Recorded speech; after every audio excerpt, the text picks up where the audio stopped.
Most explosive claims yet to come from the Trump White House still aren't being backed with proof. Yeah, President Donald Trump is keeping a low profile tonight, just days after a storm of tweets where he accused former President Barack Obama of wiretapping. Mr. Obama's camp is denying that allegation tonight. And KCON 9 political reporter Bryan joins us now with more on the source of that claim and the bipartisan reaction to those tweets and to the president tonight. Wow, just when you think you've seen everything, right? That now the search for the truth begins. This weekend, President Trump told a conservative website founder that a thorough investigation will confirm his tweet blaming President Obama for the wiretaps. But through a spokesman, President Obama declared that neither he nor anyone working at the White House ever ordered surveillance on any U.S. citizen. It began last Thursday when conservative radio talk show host Mark Levin outlined in very emotional terms his view of the Obama police state tactics, he called it. The incredible scandal here is the Obama administration was investigating top officials in the Trump campaign, maybe even Trump himself, during the course of the election. Breitbart, a website formerly run by Steve Bannon, one of President Trump's closest advisors, published Levin's claims in this article on Friday. And on Saturday, Mr. Trump tweeted out his tirade, blaming President Obama for wiretapping his telephone in Trump Tower. Chris Ruddy, founder of the conservative Republican-leaning website Newsmax, told the BBC Monday that he spoke with Trump on Saturday, the day he tweeted. I spoke to him after he had done the tweet that morning where he alleged that there were wiretaps made against him and his campaign at the order of President Obama.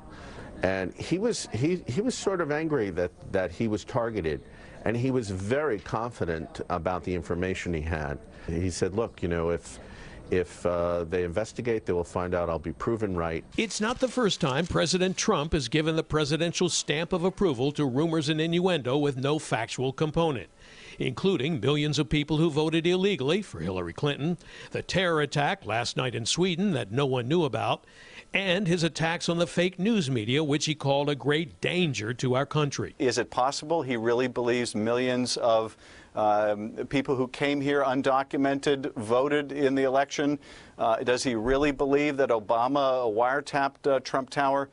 If he does, then we have a much more serious problem than we have yet acknowledged. From a constitutional perspective, in terms of what a president should and should not do, he doesn't know right from wrong. Now, FBI officials are reportedly demanding a complete denial from the Justice Department that any wiretaps on Donald Trump were approved or carried out by federal investigators.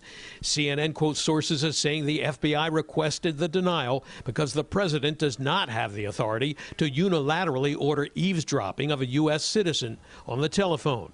Only a court can approve such a wiretap. James Clapper, former director of national intelligence during the Obama administration, denied the Trump allegation. For the part of the national security apparatus that I oversaw as DNI, there was no such wiretap activity mounted against the president-elect at the time, or as a candidate, or against his campaign. And at this point, you can't confirm or deny whether that exists? I can deny it. There is no FISA court order? Not to my knowledge. But in an interview with Sean Hannity on Fox News Monday night, Mark Levin implied that because there were so many agencies involved in the investigation about possible ties between Trump campaign associates and Russia, then President Obama must have known about it. There's all kinds of, based on these reports, investigative activities going on. You know, McClatchy reported the agencies involved, the FBI, CIA, National Security Agency, Justice Department, Treasury Department's Financial Crimes Enforcement Network. I assume Obama knew something. I mean, unless he's Helen Keller. But the slur against blind people aside, that's still a long way from the President of the United States accusing former President Obama of ordering wiretaps on his phone.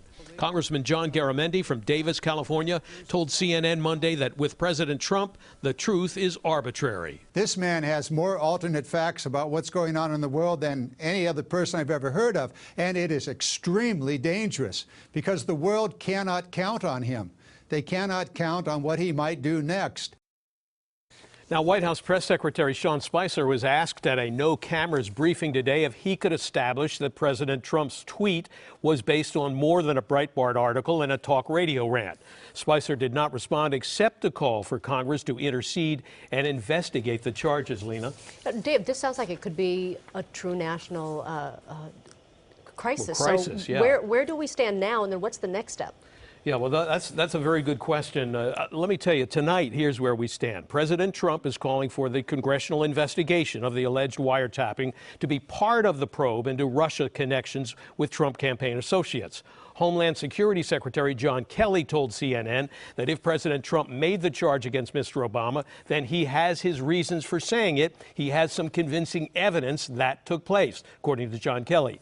But Democrats, like Senate Minority Leader Chuck Schumer, are calling for an independent special prosecutor to take over the Russia investigation, and they are demanding some evidence, some facts to justify President Trump's allegation against former President Obama. Jeff, back to you. Okay.